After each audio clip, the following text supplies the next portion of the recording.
Shevuot, Daf Kafchet Amud Aleph, being human, האדם בשבוע. What does it mean to be a human being? I'm not even talking about what does it mean to be a tzaddik. What does it mean to be an observant, meticulous Jew? What does it mean to be a person of faith? We're just talking about a simple level. What does it mean to be a human being? What does it mean to be, often talk about being a mensch. What does it mean to be a mensch? What does it mean? We use the word a lot. What does it mean? So today we will define through this piece of Gemara what it means to be a human being. I mean, it's interesting. You've had philosophers and sociologists and psychologists have written volumes and volumes and volumes on this. And we'll see in the Torah, it's two words. It tells us what it is to be a human being. We're still busy on the same posuk. So several days we've been busy on this posuk in Vayikra, chapter 5, verse 4. Each time we are focusing on a different part of the posuk.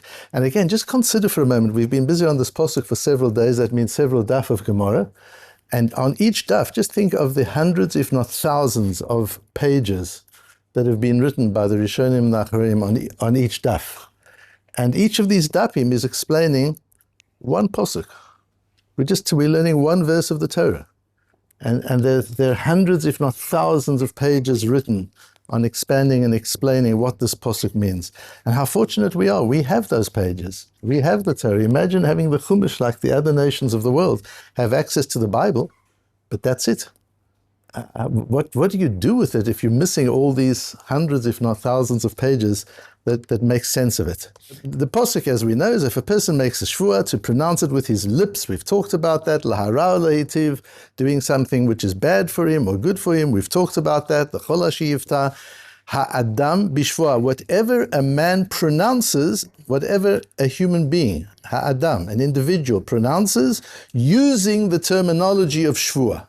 And them ne'elam mimenu, after taking the oath, he has a moment of forgetfulness, and he's not conscious and aware, he forgets that he made a shvuah. V'hu yada v'ashem la'achat me'eli, then he brings a korban oleh v'yoreh, then he has to bring this sacrifice that we've been talking about. Omar Rava. Rava brings a peculiar case, and in bringing this case, he informs us of a spectacular concept. Shvuah shelo ochal kikar zu im ochal zu. A person makes a shvuah, and he says, I swear, I will not eat this loaf of bread if I eat that loaf of bread. So he's making a shvuah on one loaf, conditional on eating another loaf. And Rashi explains, so we've got two loaves, the loaf of Isur and the loaf of Tnai.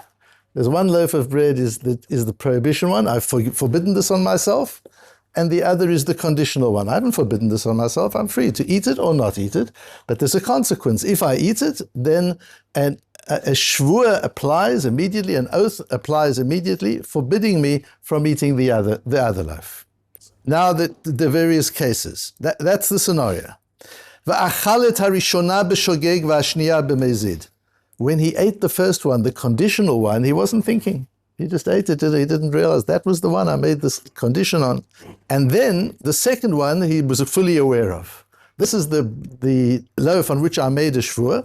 This is the loaf I prohibited to myself in the event that I will have eaten the first loaf. And I ate the first loaf. And now I'm going to eat the second loaf. You would think that's a serious thing that he's done. Potter. He's potter, and the Ran says not only is he potter, he can eat it lachatchila. There's nothing to worry about. He can eat the second loaf. Rishona b'mezid v'shniya b'shogeg. If when he ate the first one he was fully aware, this is the loaf I'm eating, which by eating, I'm triggering the shvuah that applies to the second loaf. And then he forgets about it, and he eats the second one by mistake. Chayev, then he has to bring a korban. That's Rava's case. And there's so much discussion in the Rishonim. Rashi says the most amazing things, so much so, Tosfos says he can't possibly mean what he says. And Rabbi Elchanan, the Tosfos says there's been a misprint, has crept into the manuscripts, and Rashi actually means something else. The Rishonim go crazy over Rashi. But let's understand Rashi. So the first thing that Rava teaches us, that everybody holds, the innovation in Rava is that when you make this weird kind of shvuah, I swear I will not eat loaf A if I eat loaf B. In that case, the moment of shvuah is not the pronunciation. Although it says levatei bisfatayim, the whole idea of shvuah is about language and wording. In this case, the words don't initiate the shvuah. An action initiates the shvuah. Your words have set it up in such a way that the shvur will be triggered by an action, not by words. That's a very important principle that Rav is teaching us, that you are free to make that kind of a condition whereby the shvur is triggered by action, not by words. That's what Rav teaches us. Then Rashi says two strange things, amazing things. The first thing he says is, it doesn't mean that you have to eat the conditional one first. But ben she'achal hatnai rishon, ben she'achal ha'isur rishon, it makes no difference which one you ate first. And further on Rashi says, what happens if, so I've got these two loaves, the prohibition loaf and the conditional loaf. So I understand, if I eat the conditional loaf, the prohibition kicks in onto the prohibition loaf. I'm not allowed to eat the prohibition loaf. What happens if I eat the prohibition loaf first? So when I eat it, there's no shvur. I haven't eaten the first one. So the second one's a perfectly kosher loaf of bread, and I eat it. Later on, I eat the conditional one. Says Rashi, the shvur kicks in retrospectively. And that is so hard to understand. I've struggled with this for hours and hours, last night and today. Just what does this mean? Retrospectively? How does that work retrospectively? So I said, I'm eating a loaf which has no shvur on it, because the shvur was conditional to eating the first loaf, and I haven't eaten the first loaf. That means there's no shvur. If there's no shvur, there's no oath. I can eat the second one, so I ate it beheter. The action was completely permissible. I eat it. Later on, I eat the first one, and now retrospectively, the one that I ate becomes a shvur, and I've got to bring a korban because I ate it, but the action was fine. That's what Rashi says. The second amazing thing that Rashi says, ואם כבר שכח שבועתו בשעת מעשה ראשון, לא קרינן בי האדם בשבועה ואין השבועה חלה עליו. The second principle Rashi says is, now that Rava has taught us that in this unusual case, the shvua is initiated not by word, but by action, then all the conditions of consciousness and awareness that apply to the words of a shvua, in this case apply to the action. That's another major innovation of Rashi. What are one of the conditions that apply to the words of a shvua? Consciousness and awareness. You've got to be aware when you say it. When you make the shvua, you've got to know what you're doing. Those are the two requirements. And when you make the shvua, you're conscious and aware. And when you break the shvua, you're unaware. That's the case. And that's the case for a korban. That's when you have to bring a korban oil over your. You make the shvua in a state of awareness. You break the shvua in a state of unawareness. Where does the awareness have to be? So when I say I'm making an oath, I will not eat this loaf if I eat that loaf, I'm 100% aware. Says Rashi, yeah, but that's not the moment that's important. The critical moment is when the shvua kicks in. When does the shvua kick in? When you eat the first one. When you eat the conditional one. And therefore, that's the moment. אם כבר שכח שבועתו בשעת מעשה ראשון, לא קרינן בי האדם בשבועה ואין השבועה חלה עליו. If you ate the first loaf, the conditional loaf, unconsciously, without awareness, you didn't realize what you were doing, there is no shvua, and as the Ran says, you can eat the second loaf. There is no shvua. Although you said, if I eat the first loaf, the second loaf will be prohibited, since when you ate the first loaf you weren't conscious, the shvua doesn't apply, because that's the moment of triggering the shvua. This idea of consciousness in the shvua, which we learn on Daf Chovav a few pages back, is very important, and is learned from the posuk from L'chol asher yevate ha'adam b'shvuah. You've got to be a human being when you make the shvua. Or in our case, you've got to be a human being when you initiate the shvua through the action of eating that first loaf.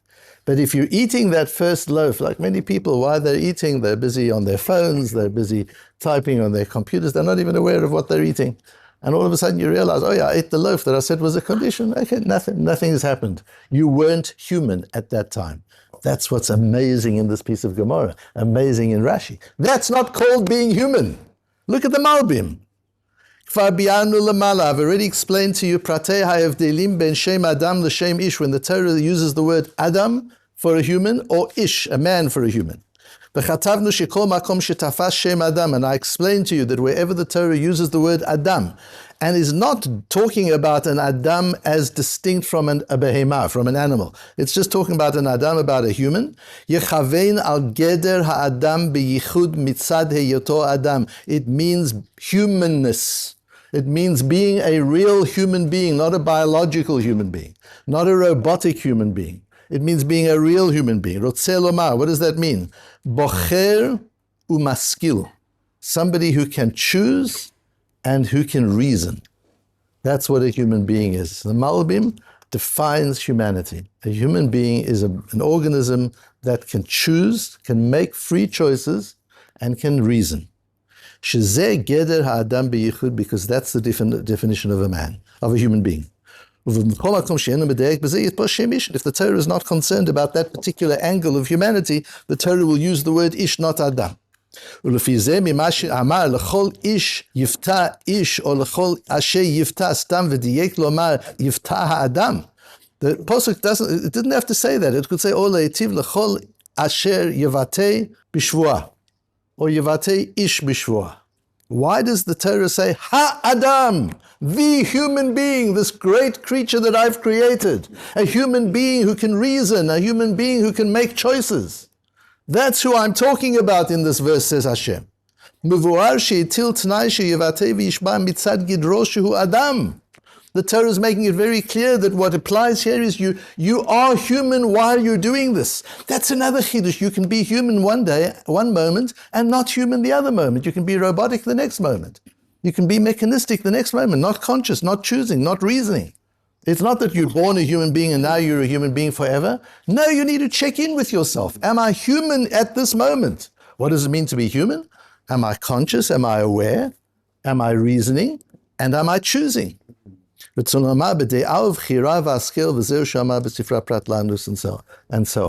And so when we talk about awareness, the kind of awareness we're talking about here is the awareness not only of what I'm doing, but also the awareness of the consequences of what I'm doing. That's what a human being that can make choices based on reasoning out the consequences of the choices he or she is making. That's what being human is. And we've got to make sure and check in with ourselves at all time that we are conscious not only of what we're doing and of what we're saying and of what we're thinking, but we're also conscious of the implications of first order consequences, second order consequences of what we're doing and what we're saying and what we're thinking. That's what it means to be a human being. And then we can understand the second part of Rashi. Sometimes some of you ask how I come to a particular thing. So for the run is an interesting one. Sometimes I joke, but I don't mean it jokingly. I often say that early in the mornings when I'm working and trying to develop the ideas of the Matmonim, there are malachim, there are angels sitting around, and they guide me in a way that is far beyond my own capability and ability. This morning was such a case. I was struggling with this Rashi, and one Rishon after another made it no better for me. And eventually I saw a reference to a Rashbo. It seemed to me that the Rashbo possibly was dealing with explaining this Rashi, how it can be that it works retrospectively. And so in the early morning in my room, in my study, I just have the desk light on. The rest of the room is dark. It helps me focus and concentrate. So I pulled the Rashbo off my shelf, not realizing I didn't pull the Rashbo, I pulled the Ran off the shelf. And I didn't realize all the time. I opened up what I thought was the Rashbo and I started learning, and I don't see what was referenced, but I see something much more important. The Ran explains Rashi. The Ran goes through and explains Rashi so beautifully. And I would never have found it if it had not been for the mistake. So the mistake in inverted commas, what the Ran says is it's not about the object. Is this the object of the neder? Is that the object of the shvua? Is it this loaf? Is it that loaf? What's important is a moment when you ought to have been conscious and were not. Now says the Ran, so it makes no difference which loaf you eat first. What's important is when you eat the second loaf, you have to be conscious. So normally, let's say you eat the conditional loaf first. So now you're going to eat the second loaf. You should know, I made a shvua that if I eat this loaf, that loaf will be forbidden. And I did eat that loaf, therefore this loaf is forbidden. I'm conscious, I'm aware, I understand consequences, and I can make choices. That would be a case of being conscious of what you're doing. And what happens if it's the other way around? So I ate this loaf, I'm allowed to eat this loaf because I haven't eaten the conditional loaf yet. I've got the two loaves. Loaf A is the conditional loaf. Loaf B is the forbidden loaf. But it's not forbidden yet because I haven't eaten loaf A, so I eat loaf B. No problem. I don't have to be very conscious. There's nothing to be conscious of. But what I do now have to be conscious is not to eat loaf A, because I've got to realize that eating loaf A kicks in the whole principle of the Shevuot. So what's important, says the Ran in explaining Rashi, is the moment of which you should be conscious but weren't. And whether it's you ate the prohibited one first and you should have been conscious when you ate the conditional one, or you ate the conditional one and you should have been conscious with the prohibited one, either case, the second one you should be conscious of. In either case, eating the first one, whichever one it is, creates a touchy situation for the second one. And you should be very aware and conscious of the second one.